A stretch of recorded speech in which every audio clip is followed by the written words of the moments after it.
the drawing of the National Enquirer, I would say this is the same creature.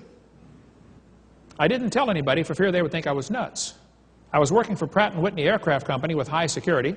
Later, my brother and I caught a pygmy sperm whale for the Miami Sea Aquarium, Captain Gray. I hope this will further support your belief. I get letters and calls and phone emails like this just about every week. I've got huge files of people who claim they have seen something that appears to be a dinosaur in this century.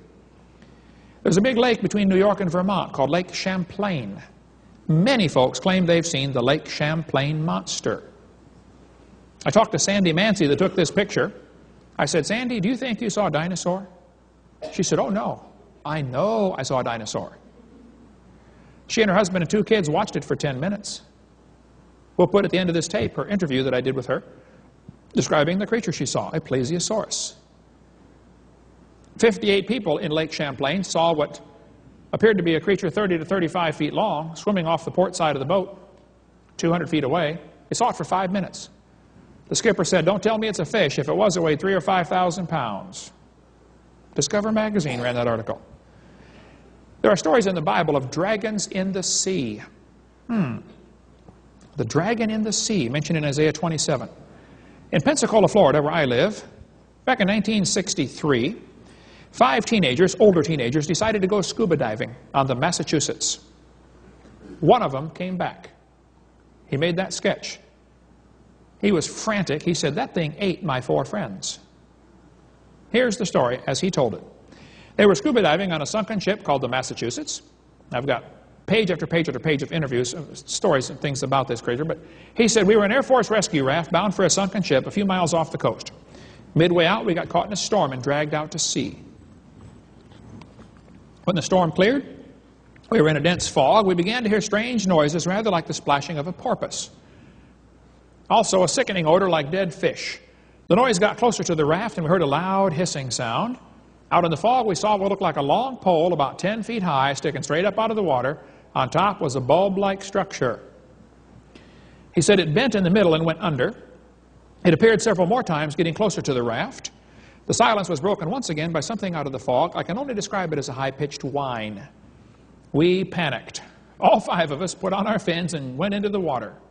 Keep together and try for the ship, I yelled. After we got in the water, we became split up in the fog. From behind, I could hear the screams of my comrades one by one. I got a closer look at the thing just before my last friend went under. The neck was about 12 feet long, brownish green and smooth looking. The head was like a sea turtle, except more elongated. He said the eyes were green with oval pupils. In a different book, he interviewed several folks after this happened, and then he stopped giving interviews altogether. But in this book, he said, I don't know how long it was before we heard a scream. It lasted maybe half a minute. Then I heard Warren call, hey, help me, it's got Brad. I've got to get out of here. His voice was cut off abruptly by a short cry. Hey, Brad, Warren, hey, where is everybody? I yelled back at the top of my lungs. Larry now swam with Eric and me. Warren and Brad were nowhere in sight.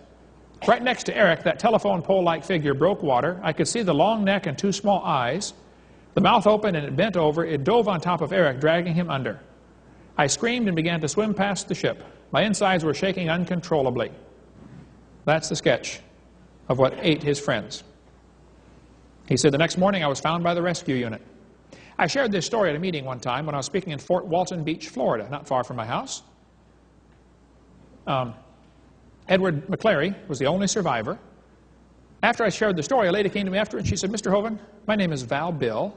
My stepson, Larry, was one of the kids who was eaten by that creature. She said, this story you are telling is exactly correct. That's what she said. There's her phone address if you want to write her, if you don't believe me.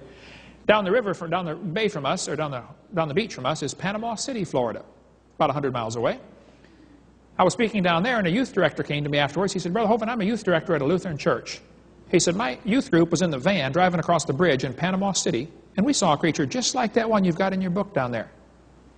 He said, the kids all saw it. Everybody saw it in the van, but they all said, man, if we tell anybody, they're going to think we're crazy. There have been many reports like this. Who knows how many have not been reported? I interviewed a lady who grew up in Panama, Central America. She said she was riding her horse along the ocean, on the Pacific Ocean, and she saw a plesiosaur.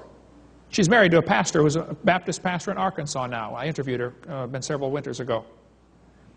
I have interviewed probably 80 people face-to-face who said, look, I've seen one. There have been 20,000 reported sightings in the last century. There have been reports of pterodactyls still alive. In Africa, they call it the Kangamato. In Kenya, they call it Batamzinga. That's their name for it. I was sitting in my office one time, and the phone rang, and this guy said, Mr. Hovind, my name is, they call him Steve. He said, my African name is real long, so they call him Steve. He said, I'm on the Kenya Olympic running team. I'm over here in Baton Rouge, Louisiana, and I'm going to school at Louisiana State. He's graduated now and gone. I don't know what happened to him. He said, you mentioned in your seminar that I just saw that pterodactyls might still be alive. Here's one here on the table. There have been many reports of pterodactyls, and I mentioned this in my seminar. Steve said, Mr. Hovind, I'm from Kenya, and I want you to know we have those creatures in my village. He said, they're only about a 4-foot wingspan. He said, they've got a bump on the back of their head. He said, why do your schools in America say they lived millions of years ago? I said, because we're dumb over here. He said, they're very rarely seen, and most people in my village don't like them, and some people are superstitious about them, because their favorite food appears to be decaying human flesh. So if you bury somebody, you better bury them deep, or Kangamato will come dig them up and eat them. Frank Mellon, the African explorer, heard about rumors about an animal called the Kangamato, lived in the Jiundu swamps in the northwest corner of northern Rhodesia, near the Belgian Congo. He asked the natives what it was. They told him it was a bird, but not exactly a bird. More like a lizard with wings like a bat. The wings made of skin. He showed them pictures of pterodactyls, and all of them immediately plummeted for the pterodactyl, excitedly muttering, Kangamato. A couple of cowboys apparently shot one back in 1880-something in Arizona, cut off the wingtips and took it back to the saloon and said, fellas, we just shot a giant bird with no feathers. Here's part of the wingtips. They had skin, not feathers. In Venezuela, a missionary told me that he's been down there for years, and the natives kept talking about an animal that they're afraid of, a giant bat. They were scared of this animal. He said it would capsize canoes and carry off Indians. I met with Adam in '98. He told me the Indians were terrified of this bat, and years ago they had sent their bravest men to the head of the river, where they killed one of the creatures years ago and buried it near the Mawada River. When Clinton showed the Indians a picture of a pterodactyl, their eyes got big as saucers, and they said, that is the bat. They positively identified this extinct dinosaur as the bat that lived a few miles from their village. Even today, the Indians will not fish or drink from the river for fear of this creature. Missionary Tyson Hughes told Bill Gibbons, who wrote the book with me, that he knew of a creature in Seram, Indonesia, right here. But the locals called the creature the orang batai, which means man with wings. My next-door neighbor teaches English as a second language at Pensacola Junior College. She lets me come in and speak to her class about once every other year, so that I can share about dinosaurs and also get the gospel into them a little bit. So I was sharing about dinosaurs, and I shared this session in there. This is all adults learning English from other countries. This lady raised her hand. She said, Mr. Hovind, I am from Indonesia. I'm a medical doctor, and so is my husband. We came over here to study English. She said, you are right. We have those creatures in Indonesia. Why do your American schools say they lived millions of years ago? Several missionaries claim they've seen these. Of course, some have never seen them, and somebody who's never seen one is going to say they don't exist. Carl Baugh has been down to Papua New Guinea several times. The natives there call the creature the ropin. They say it looks just like the pterodactyl, but it glows in the dark just a little bit, like it has something bioluminescent on its skin.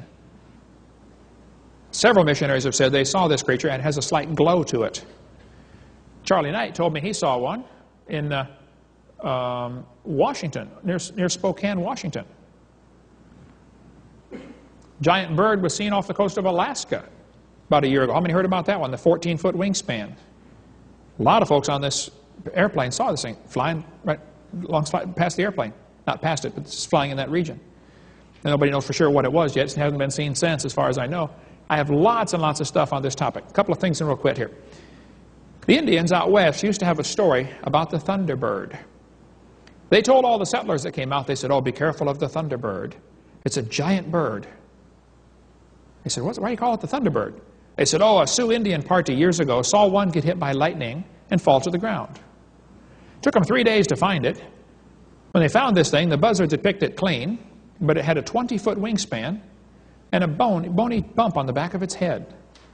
That's where the legend of the thunderbird came from, a pterodactyl. Here's a prayer stick in an Indian